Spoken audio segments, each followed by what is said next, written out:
Lord, why do you wash my feet? You do not know now, but you will understand after. You shall never wash my feet. I'm not worthy. If I do not wash you, you have no part in me. Lord, then wash my face and hands also. Make me wholly clean. He who has been bathed does not need to wash his body. Peter, you are clean. But not all at this table are clean. You call me Lord and Teacher, and you are right, for so I am. But whosoever would be great among you must be your servant, and whosoever would be first among you must be your slave, even as the Son of Man came not to be served, but to serve, and to give his life as a ransom for many. As I have served you by washing your feet tonight, so must you serve one another by washing each other's feet. For I have given you an example, that you should also do as I have done for you. Be now at peace with one another. I shall return soon with the wine and the bread for the Passover meal. What does he mean by serving each other when he has already washed our feet? He means later, when he is not here. You know he said he is leaving us, that he will be killed. He has said it before, and we have all heard it, but it can't possibly be now. Never has he had such a triumph. You heard all the people shouting. He says they will kill him. It is written, they will kill the Son of God. But it can't possibly be now. Bartholomew is right. Do you remember how a year ago when he spoke of being the Son of God in the temple and how they attacked him and how they tried to stone him the last time we were here in Jerusalem? You are not yet 50 years old, he said to them. Have you seen Abraham? And he said to them, before Abraham was, I am. It was wonderful. He had no power at that time, and no one had heard of him. But even then, they could not touch him. He walked away. He ran away. He fled the city. He walked. I was there. I saw it. But that's not the point. Now he has power. He should have no fear. He has never been afraid, but they have always feared him. And that is why they say they will kill him. No, he said they will kill him because it is written. It must be. I don't think it will be now. Did you see him in the street today with the scribes? How about taxes? Is it lawful to pay tribute to Caesar or not? Show me a coin, he said. So a man with a face like a weasel ran to his purse, and the Lord was like a magician, waiting. Whose sign is stamped there? Why, it is Caesar's, said the weasel. So render unto Caesar the things that are Caesar's, and to God the things that are God's. And the weasel looked like he wanted to be anywhere else. You know, they used to lie in wait, hoping he would stumble. Now they actively try to snare him by making him say foolish things. But the outcome is always the same. Do you remember after the feeding of the 4,000? Some Pharisees shouted at him as he was walking away from them down the road. So he turned to face them, stopped them right in their tracks 50 feet away. And he said to them, in the evening you say, the weather will be fair, for the sky is red. And in the morning it will storm today, for the sky is red and threatening.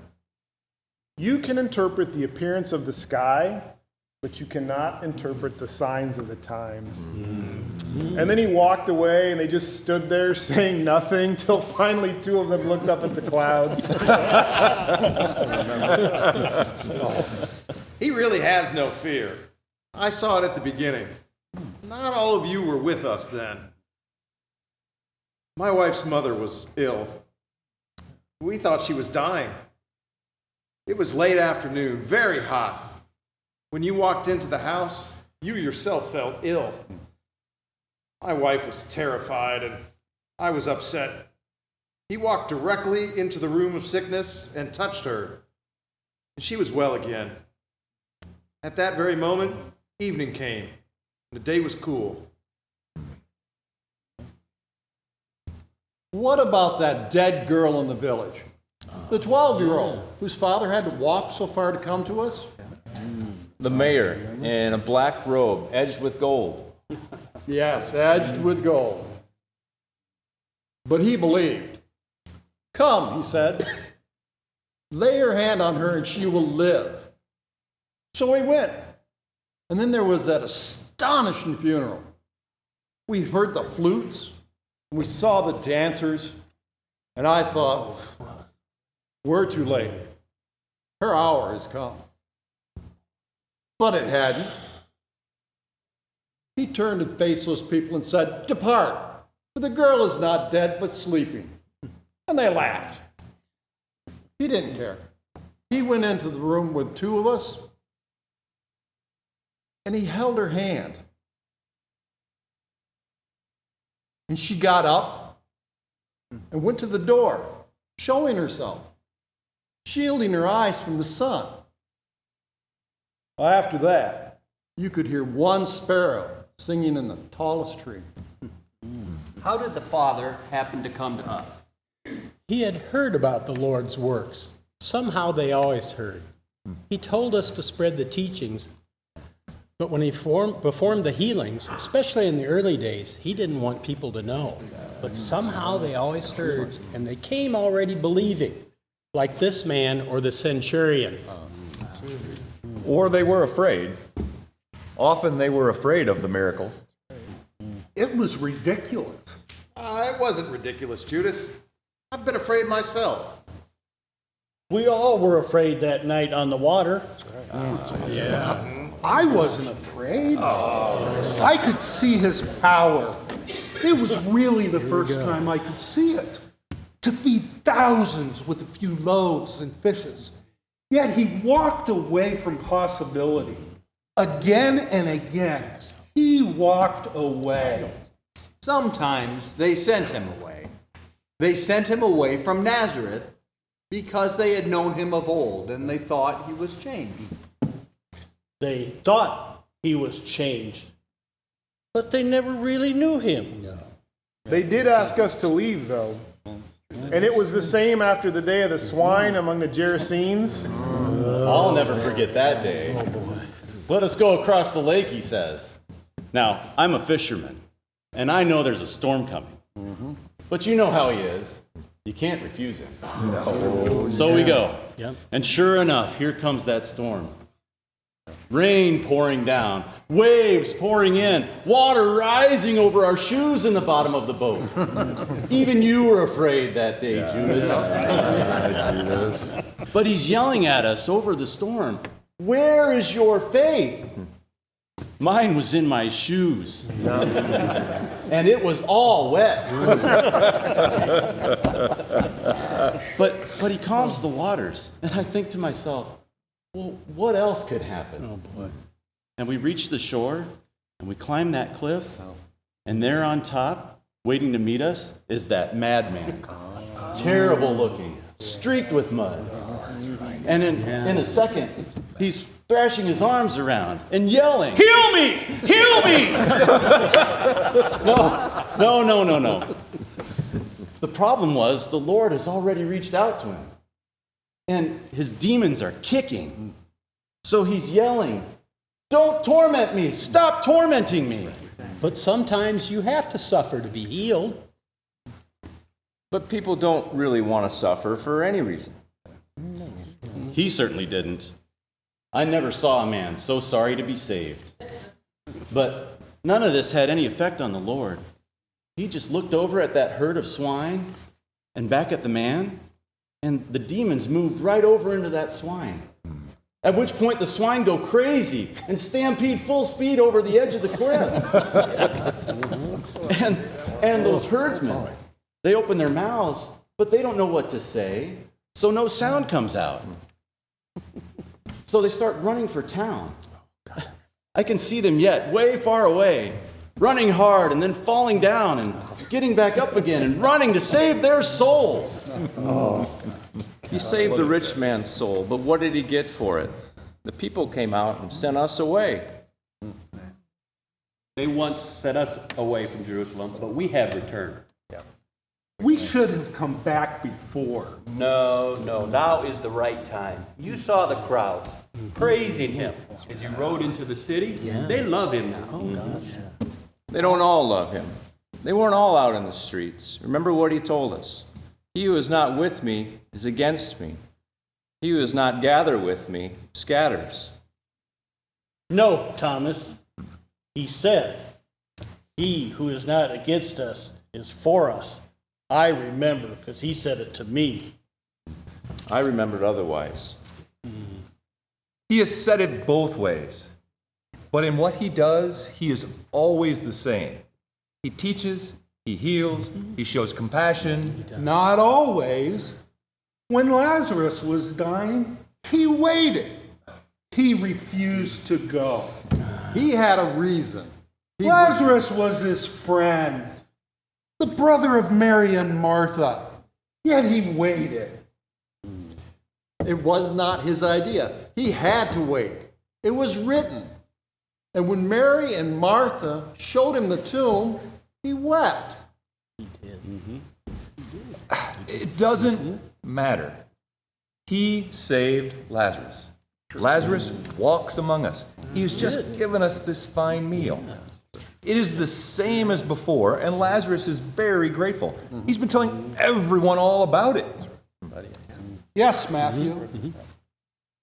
And this is why the Pharisees want to put him to death.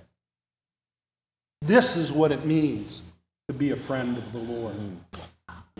What is the matter with you, Judas? He chooses for himself, not for us, not for others, not for anyone else.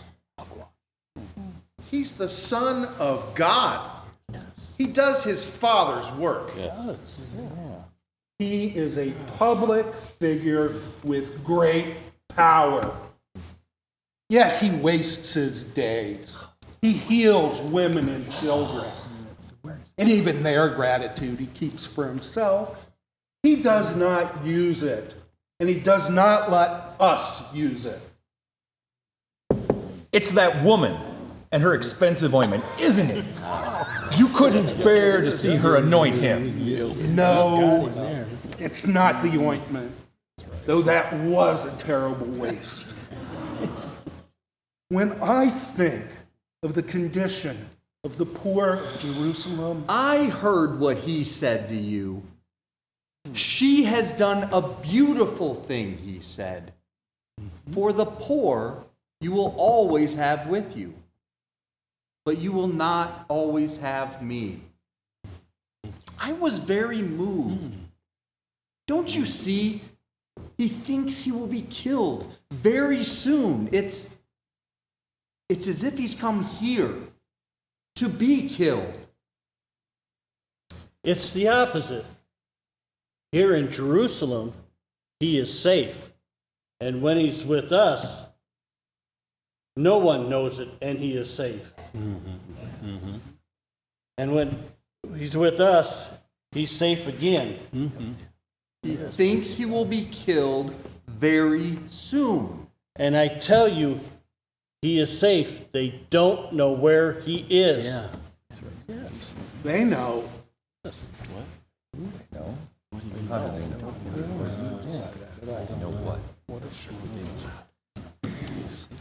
Lord, when you washed my feet tonight, I remembered the time that the Pharisees rebuked you because some of us were eating with unwashed hands. I remember, James. You quoted Isaiah, "This people honors me with their lips, but their hearts are far from me." Yes, I remember. Lord, our hearts are near to you tonight. Lord, eating with you tonight, I remember what you told the Pharisees when they rejected your faith at the baptism of John. To what then would we compare men of this generation, and what are they like? They are like children crying out in the marketplace. We piped for you, you did not dance. We wailed, but you did not weep. But John the Baptist has come, eating no food and drinking no wine, and you say he has a demon. The Son of Man has come, eating and drinking, and you say, behold, a glutton and a drunkard, a friend of the tax collectors and sinners. Yet you said the world is justified by all her children. Yes, Simon, I remember. Lord, do you remember when they came to tell you that your mother and your brothers stood outside and wanted to speak to you? And you said, "Who is my mother and who are my brothers?" And then you reached your hand out towards us and said, "This is my mother and my brothers." Do you remember? Yes, John, I remember. We are your mother and brother still. Yes. I know that you are. You are those who have continued with me in my trials. As my Father appointed for me, so have I appointed for you, that you should eat and drink at my table in my kingdom. You are my friends, and I have earnestly desired to eat this Passover meal with you tonight. Yet truly I say to you, one of you will betray me. One who is eating with me tonight. Is it I, Lord? Say it is not I. Is it I, Lord? We will not betray you, Lord. Lord, we will Is it not. I, Lord? You have said it. My hour has come, and it will be fulfilled.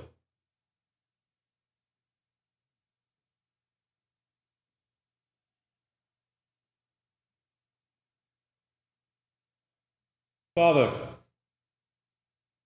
bless this bread to our use this Passover night.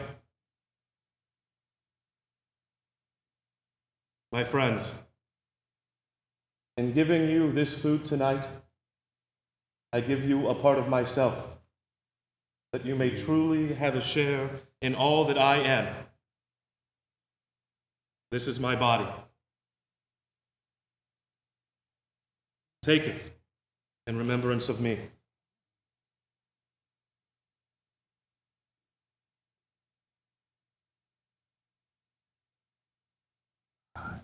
Father, bless this wine to our use this Passover night.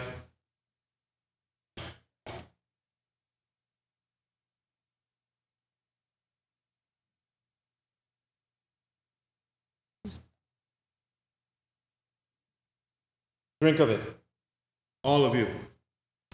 For this is my blood of the covenant, which is poured out for many for the forgiveness of sins. Truly, I tell you, I shall not drink of this fruit of the vine until that day when I drink it with you in my Father's kingdom. My friends, I have so much to say to you, but we have only a little time. My hour has come, and it has come for you also. You will each fall away because of me tonight.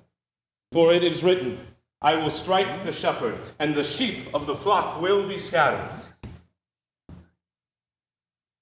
Though the rest fall away because of you, I will never fall away. Truly, Peter, I tell you, this very night, before the cock crows, you will deny me 3 times. Even if I must die with you, I will not deny you.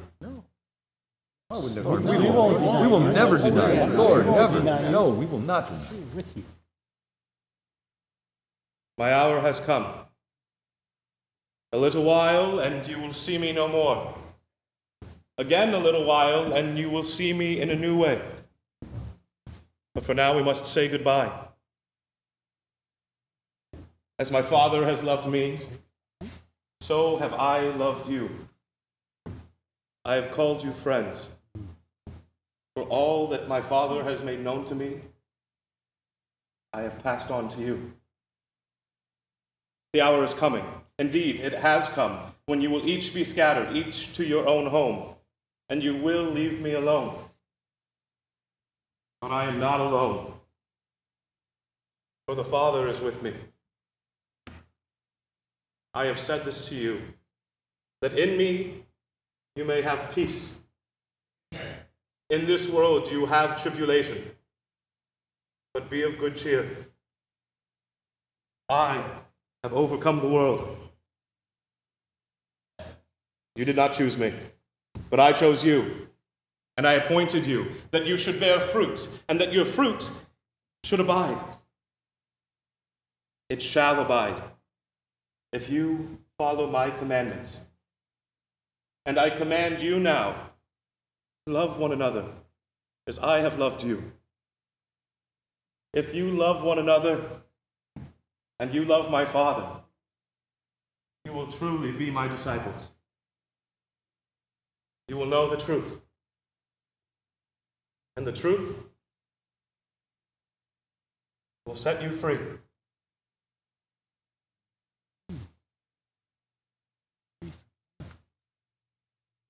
Come to me soon in the garden. I must speak with my Father this evening, and I wish to have you near me as I pray.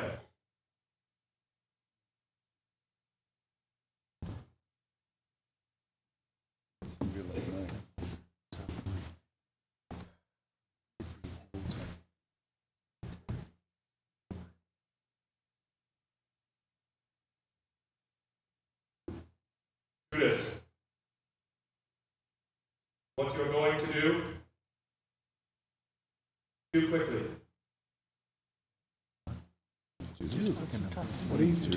What are you going to do, Judas? Peter, Simon Peter, the prayer, his prayer. Now, Our Father, who art in heaven, Hallowed be thy name. Thy kingdom come. Thy will be done. On earth as it is in heaven. Give us this day our daily bread. And forgive us our trespasses, as we forgive those who trespass against us. Lead us. Where's it going?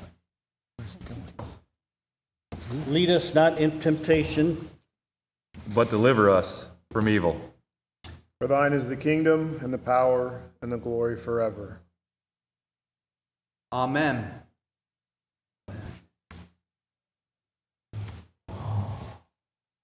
He is waiting.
Wonderful flowers.